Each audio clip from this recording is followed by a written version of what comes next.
जय हिंद दोस्तों, गुरु study channel में आपका स्वागत है। आज हम इस वीडियो में कक्षा 12 के पहला चैप्टर जो चैप्टर 1 है वह है शीत युद्ध का दौर।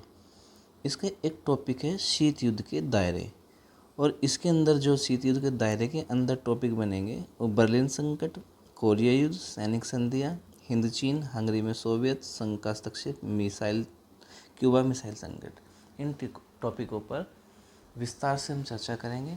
तो हम ये बात करेंगे कि शीत युद्ध के दायरे जो हुए हैं तो उसमें क्या क्या चीज़ें आई थी, क्या हुआ था, और फुल डिटेल से हम इसमें पढ़ेंगे।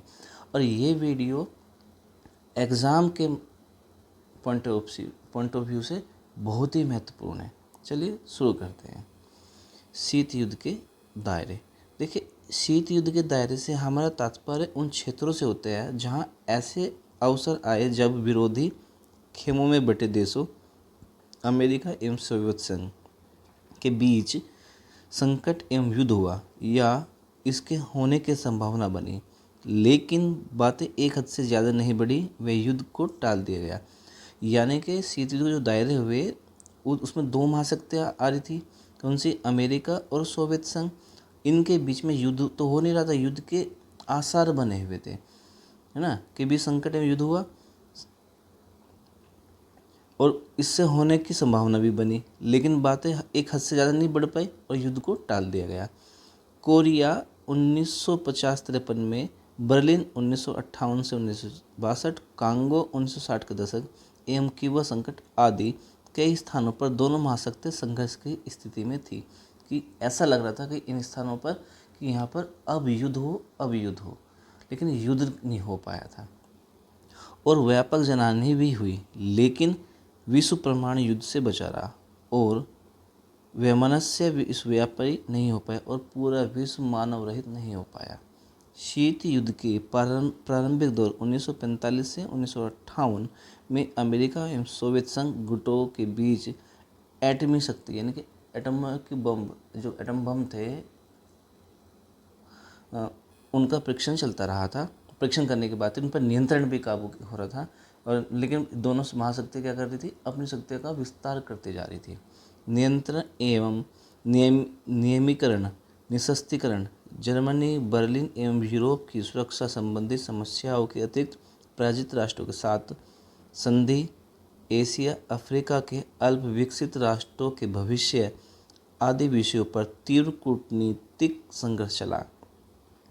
यूरोपीय देशों के साम्यवाद के चुंगल से बचने के लिए अमेरिका के विदेश मंत्री जॉर्ज मार्शल के द्वारा यूरोप में भूख एवं गरीबी मिटाने तथा द्वितीय विश्व युद्ध में हुई भारी हानि की क्षतिपूर्ति करने के लिए आर्थिक पुनर्निर्माण हेतु आर्थिक परियोजनाओं की गई घोषणा की, जो आगे चलकर मार्शल योजना कहलाई।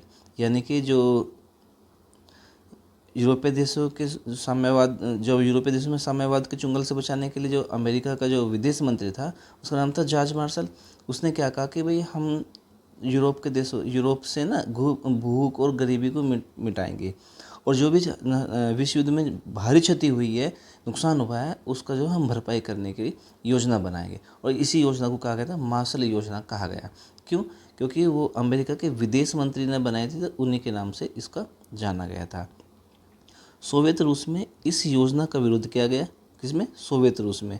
और उसके प्रतिक्रिया स्वरूप कॉमकॉन की स्थापना की गई, जिसके तहत यह निर्णय हुआ कि रूस, पोलैंड, बुल्गारिया, हंगरी, चेकोस्लोवाकिया एवं रोमानिया केवल आपस में ही व्यापारिक रिश्ता रखेंगे और पश्चिमी देशों से कोई भी व्यापारिक समझौते नहीं करेंगे।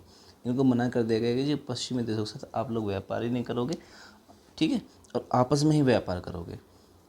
इस प्रकार दोनों देशों की क्रिया एवं प्रतिक्रिया ने शीत युद्ध को और ज़्यादा तीव्र बना दिया था। शीत युद्ध के इस प्रारंभिक दायरे में दोनों महाशक्तियों के बीच संघर्ष था या युद्ध वाली स्थिति को निम्नलिखित उदाहरणों से समझाया जा सकता है कि किस तरह से ये युद्ध को बुलावा दिया गया था। चलिए आगे देखते हैं। पहला क्या था कि बर्लिन संकट था। पहला, आत्मसमर्पण करते ही जर्मनी पर 4 विजयी शक्तियों ने सैनिक कब्जा कर लिया। आत्मसमर्पण करते ही किसका? जर्मनी। जब जर्मनी ने अपना आत्मसमर्पण किया तो 4 विजयी शक्तियाँ जो जीती हुई थी, जो जीते हुए देश थे, उनमें उनके सैनिकों ने इस पर क्या कर लिया, कब्जा कर लिया। मित्र राष्ट्रों के एक समझौते के अनुसार जर्मनी के ऐसे स्वरूप में 4 अधिकार क्षेत्रों में बांट दिया गया। ठीक है, इन चारों क्षेत्रों को क्रमशः ब्रिटिश, फ्रांस, अमेरिका तथा सोवियत संघ सेनाओं ने अपने अधिकार में ले लिया था। ब्रिटेन, फ्रांस और अमेरिका ने जर्मनी के उन प्रदेशों को मिलाकर जो उनके अधीन थे, पश्चिमी जर्मन नामक एक अलग राज्य की स्थापना की। इसे संघीय जर्मन गणराज्य का नाम दिया गया। इन प्रदेशों को मार्शल योजना के अंतर्गत वित्तीय सहायता सुलभ कराएगी। सोवियत संघ ने अपने अधिकृत जर्मन प्रदेश में जर्मन जनवादी गणराज्य की स्थापना की। दूसरा था कि इसमें अगला पॉइंट था इसमें कि राजधानी बर्लिन सोवियत संघ अधिकार क्षेत्र के मध्य स्थित थी, परंतु बर्लिन नगर को भी उसी प्रकार 4 अधिकार क्षेत्र में बांटकर 4 प्रमुख विजयी देशों की सेनाओं ने अपने कब्जे में कर लिया था। समझौते के अनुसार जर्मन और बर्लिन का सैनिक कब्जा केवल अस्थायी व्यवस्था थी। पश्चिमी बर्लिन और अमेरिका, ब्रिटेन और फ्रांस का नियंत्रण था, जबकि पूर्वी बर्लिन सोवियत क्षेत्र में था। जून 1948 में सोवियत संघ ने बर्लिन की नाकेबंदी करके शीत युद्ध को चरम सीमा पर पहुंचा दिया। अमेरिका के साथ संघर्ष में आतंक का संतुलन स्थापित नहीं हुआ था, इसलिए यह झगड़ा आगे नहीं बढ़ सका। हाँ, अमेरिका इस बात के लिए जरूर प्रयत्नशील हो गया कि सोवियत मंसूबों को नाकाम करने के लिए पश्चिमी राष्ट्रों को सैनिक संगठनों के निर्माण में अब अधिक देरी न की जाए। दूसरा था कोरिया युद्ध। दूसरे महायुद्ध के दौरान कोरिया पर जापान का आधिपत्य कायम हो गया था। युद्ध में जापान की पराजय के बाद कोरिया का विभाजन हो गया था। किसी भी नेता को कोरिया का विभाजन स्वीकार नहीं था और दोनों ने कोरिया के एकीकरण को अपना लक्ष्य बताया। जून 1950 में उत्तरी कोरिया की साम्यवाद सरकार ने दक्षिण कोरिया पर आक्रमण कर दिया। अमेरिका के प्रस्ताव पर सुरक्षा परिषद ने उत्तरी कोरिया को आक्रमणकारी घोषित किया और संयुक्त राष्ट्र के नाम पर अनेक देशों की सेनाओं ने दक्षिण कोरिया की सहायता की। वास्तव में यह युद्ध अमेरिका और सोवियत संघ के बीच था। संयुक्त राष्ट्र के नाम पर अमेरिका सेना लड़ रही थी और उत्तरी कोरिया के नाम पर चीनी सैनिक सोवियत संघ के हथियारों से लड़ रहे थे। यह युद्ध सन 1953 तक चला। कोरिया की लड़ाई में लगभग 1.5 लाख अमेरिकी सैनिक और संयुक्त राष्ट्र संघ की ओर से भाग लेने वाले अन्य देशों के करीब 17,000 सैनिक मारे गए। यह युद्ध में लाखों कोरियाई मारे गए। द्वितीय विश्व युद्ध के बाद की यह सबसे बड़ी लड़ाई थी। इस युद्ध में यह युद्धों को 2 गुटों के बीच संघर्ष में बदला गया।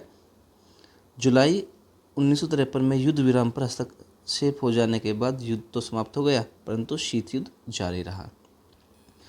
नेक्स्ट है सैनिक संधियाँ कि अमेरिका द्वारा सन 1953 में हाइड्रोजन बम का परीक्षण किया गया, जिसके प्रत्युत्तर में सोवियत संघ ने भी सन 1953 में परमाणु शक्ति से भी कहीं अधिक संहारक क्षमता हासिल कर ली। इस प्रकार दोनों महाशक्तियों के बीच सशक्तिकरण की होड़ ने जहां समूची मानव जाति को विनाश के कगार पर खड़ा किया, वहीं दोनों महाशक्तियां एक दूसरे के विस्तार को रोकने के लिए अपने प्रभावित क्षेत्रों देशों के साथ सैन्य संध्या या गठबंधनों को कराने के में संलिप्त हो गई। इसलिए ये खेमे पश्चिम एवं पूर्वी गठबंधन भी कहलाए।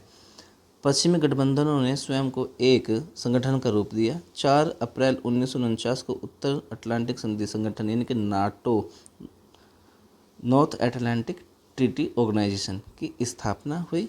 बन जाता कि नाटो की स्थापना कब हुई, तो 4 अप्रैल 1949 को नाटो की स्थापना हुई, जिसमें Belgium, Denmark, France, Ireland, Italy, Holland, Luxembourg, Britain, पुर्तगाल और नॉर्वे आदि 12 देश शामिल थे। तो ये भी क्वेश्चन बन जाता है एक शॉर्ट में कि नाटो में कितने देशों के शामिल थे, तो कितने देश थे, 12 देश शामिल थे। और कौन कौन से थे, जिसमें था Belgium, Denmark, France, Ireland, Italy, Holland, Luxembourg, Britain, पुर्तगाल ये और नॉर्वे, ये देश शामिल थे। इस संगठन ने घोषणा की कि उत्तर अमेरिका अथवा यूरोप संगठन में शामिल हर देश एक दूसरे की मदद करेंगे। अमेरिका नेतृत्व की ऐसी संघीय संगठन के प्रत्युत्तर में सोवियत संघ ने भी पूर्वी यूरोपीय देशों पर पूंजीवाद का प्रसार रोकने एवं उन्हें सैन्य सुरक्षा प्रदान करने के उद्देश्य से सन 1955 में पूर्वी गठबंधन वार्सा नामक स्थान पर होने के कारण वार्सा संधि कहा जाता का गठन किया, जो सन 1991 में समाप्त हो गया। दक्षिण पूर्वी एशिया में फिलीपींस, पाकिस्तान एवं थाईलैंड आदि राष्ट्रों को मिलाकर 8 सितंबर 1954 को SEATO South East Asia Treaty Organization नामक तथा तत्पश्चात सन 1955 में तुर्की, ईरान व इराक व पाकिस्तान को मिलाकर सेंट्रल ट्रीटी ऑर्गेनाइजेशन सेंटो नामक संगठन बनाया। दूसरी ओर सोवियत संघ ने भी प्रतिक्रिया स्वरूप चीन, उत्तरी वियतनाम व उत्तरी कोरिया को अपने प्रभावाधीन रखने के लिए सैन्य, आर्थिक एवं तकनीकी सहायता देना प्रारंभ कर दिया। इस तरह यूरोप एवं दक्षिण पूर्वी एशिया के देश दोनों महाशक्तियों की आपसी प्रतिस्पर्धा एवं विस्तारवादी नीति के साथ संघर्ष स्थल बन गए, जिसे शीत युद्ध को उग्रता की हवा दी गई। अब है चौथा पॉइंट है हिंद चीन।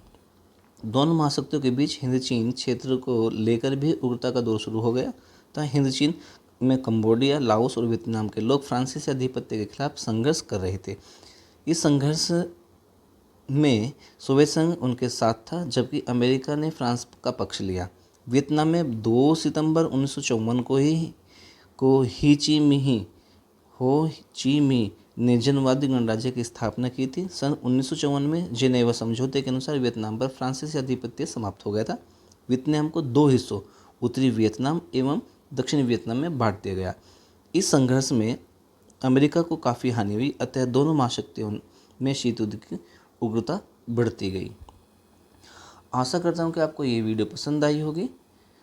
इसके जो टॉपिक रह गए हैं अब नेक्स्ट क्लास में करेंगे, क्योंकि ये लग रहा था कि वीडियो छोटी बनेगी, लेकिन वीडियो काफ़ी बड़ी हो गई है। वीडियो काफ़ी ज़्यादा बड़ी होने की वजह से इसको 2 पार्ट में हम बांटेंगे। नेक्स्ट पार्ट मिलते हैं। तब तक के लिए जय हिंद, जय भारत। ये एग्ज़ाम के पॉइंट ऑफ व्यू से बहुत ही महत्वपूर्ण क्लास है, और जो भी हमारे प्लेटफॉर्म पर पहली बार आया है तो आशा करते हैं कि आप हमारे चैनल को सब्सक्राइब करें, ताकि आपको इस टॉपिक से रिलेटेड सारी महत्वपूर्ण जो एग्ज़ाम के पॉइंट ऑफ व्यू से जो CBSE, Haryana board, UP board, जो भी बोर्ड हैं जिनमें ये चैप्टर आया हुआ है दिया है। CBSE ने इस टॉपिक को अपने सिलेबस से हटा दिया, लेकिन अदर बोर्ड में ये टॉपिक अभी शामिल हैं। उनके लिए बहुत ही महत्वपूर्ण है ये। आशा करते हैं कि आपको ये पसंद आया होगा। मिलते हैं नई वीडियो में इसके अगले पार्ट में। तब तक के लिए जय हिंद, जय भारत।